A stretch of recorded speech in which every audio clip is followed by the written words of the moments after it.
Inflation is the economy's #1 problem. The Federal Reserve continues to raise the rate. Why?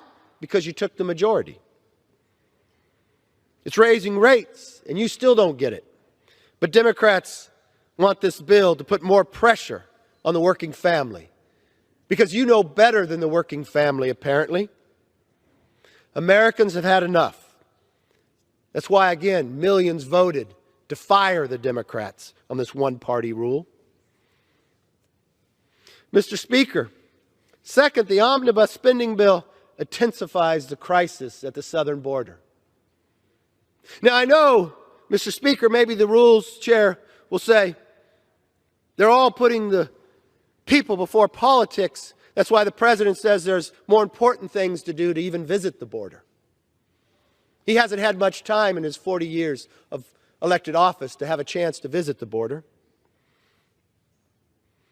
Since taking office and having one-party rule, the Democrats and Biden's open border policy has caused the worst border crisis in American history. You could try to ignore it, but in 11 more days, since you won't show up for work here, you no longer will have that opportunity. And we're going to take our work to the border. We're going to have our hearings on the border. All you'll have to do is open your eyes, and you'll see what you created. And you'll see the disaster that has become of your legacy. On this administration's watch, record numbers of illegal border crossing, deadly drugs, and even terrorist suspects have come into our country. I remember almost 2 years ago on a tour of the border, speaking to the border agents. You'll learn a lot if you're willing to do that. They told me never before have they seen so many people coming across the border that they catch on the terrorist watch list. I went to a press conference after, told the American public what we had learned. I would assume everybody, especially Mr. Speaker, when the Rules Chair says he cares so much about the people, that they'd be concerned because he knew what has happened when terrorists has come to America before. That they would want to rally together to protect America. No, Mr. Speaker, Congressman Gallego called me a liar. He said he has as much clearance as I did, Mr. Speaker, that this could not be true. But lo and behold, even the DHS came out and said, he tried to deny the facts, but now we know it's a record-setting number. How many people on the terrorist watch list coming into this country is too much for you? How many? How many before they act again? But if you don't want to do that, we now have caught enough fentanyl in the last year to kill every single American. It's in every single one of your cities. If you listen to the people and you stop playing politics, they'll tell you to stop it.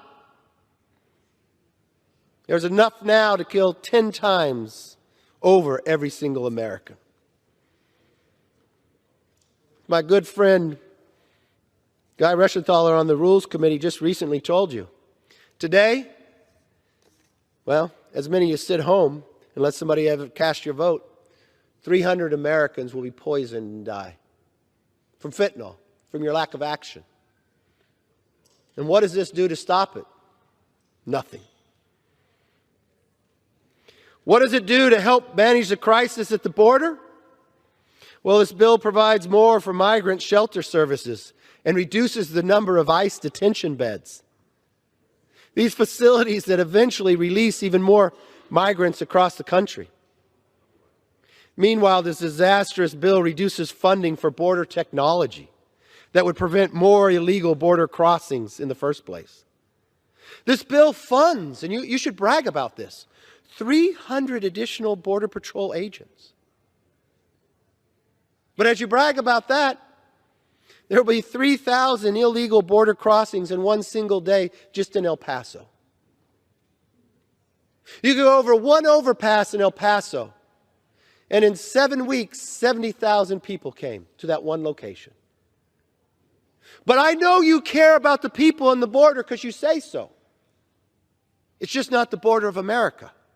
Because in this bill that you say you put people before politics, you put $410 million for border security in Jordan, Lebanon, Egypt, Tunisia, and Oman. You will fund walls and technology to protect the Middle East, but not to protect America.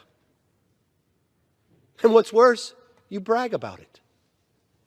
And when the American public asks you about it, you tell them to shut up. You know best. You're putting their issues first. And you're too busy to go to the border to see what's happening. So I want you to look in the eye of a parent when they come to you and tell you their child just died from a fentanyl overdose. Not because they purchased fentanyl, but they purchased a Xanax or something else. But it's so rampant, it's laced in everything we see. But sure, try to explain to them how you put them before politics when you pass this bill.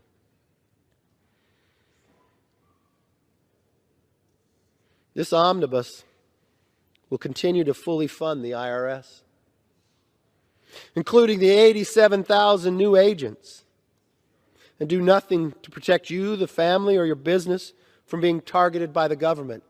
But don't fear, Mr. Speaker. You told the public that you put them before politics.